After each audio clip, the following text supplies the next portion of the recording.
Certainly you have anger and you have frustration over what's happened, but it's, what is it, the old alcoholic's prayer type thing where you say, give me the courage to deal with the things that I can and accept the things that are the way they are, and then to know the difference, something along those lines. And it's just a matter of, you learn to I guess you get to know yourself. You get to know yourself very well, and if you're not comfortable with yourself and with who you are, I suppose you can really have some problems. But you've got to come to grips with the way things really are. And I guess maybe in my profession and in the life that I've had, I've been very fortunate, but I've also had some bad, horrible things happen to me, and you have to deal with reality. You have to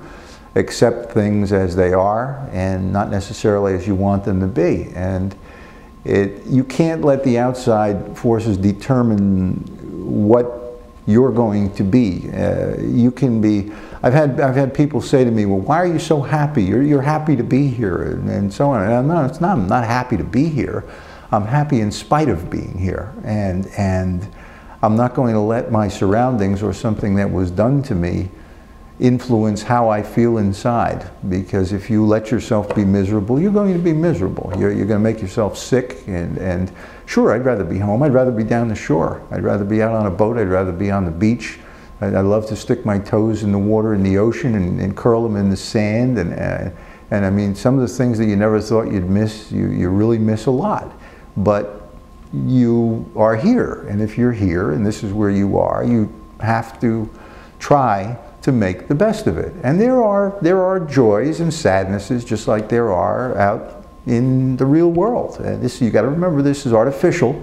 This is not real, and this is something that's a world unto itself, and you have to get along in it.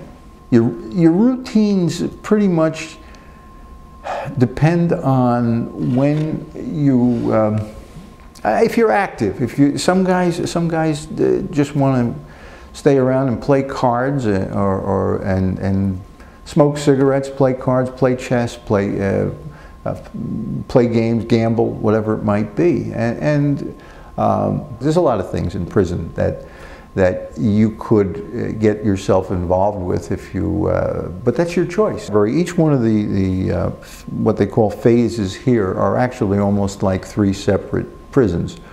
And each one has 2 housing units with 4 wings per unit, 124 guys per wing. And each one of those phases has a chapel, it has an infirmary, it has a library, a law library,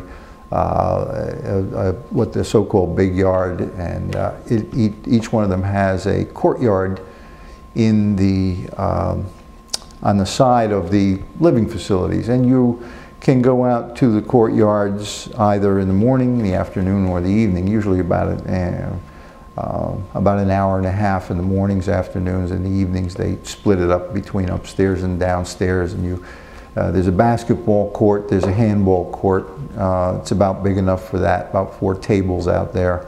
So if you wanted to run, which I normally do, I try to get out there and do some jogging.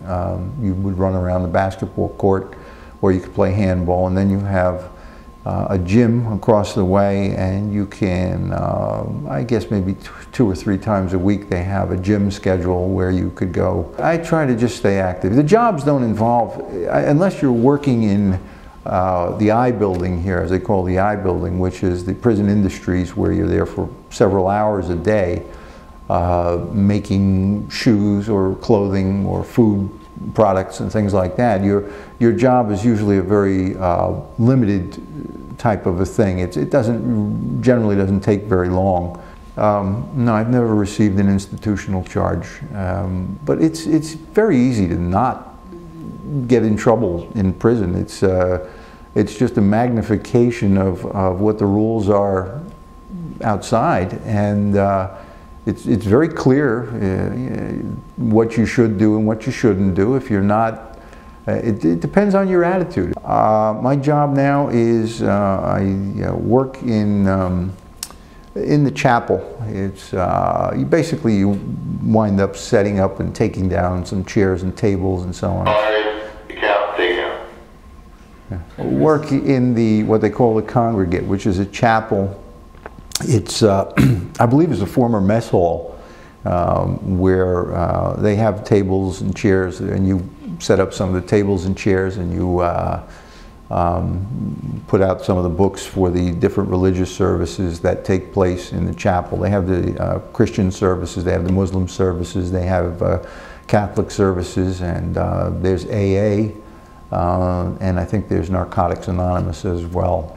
Birthdays, when you're stuck in here, it becomes another day. You eventually remember it, but you can go the whole day or the next day, and you'll remember it the following day. You kind of you don't really celebrate them.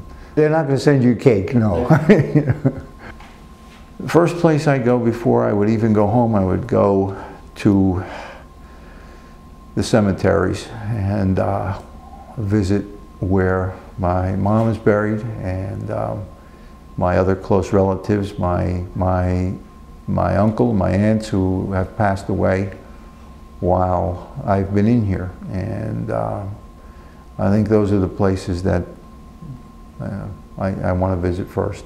After that, well then, we'll see, whatever develops, if it happens. I hope and pray that it does.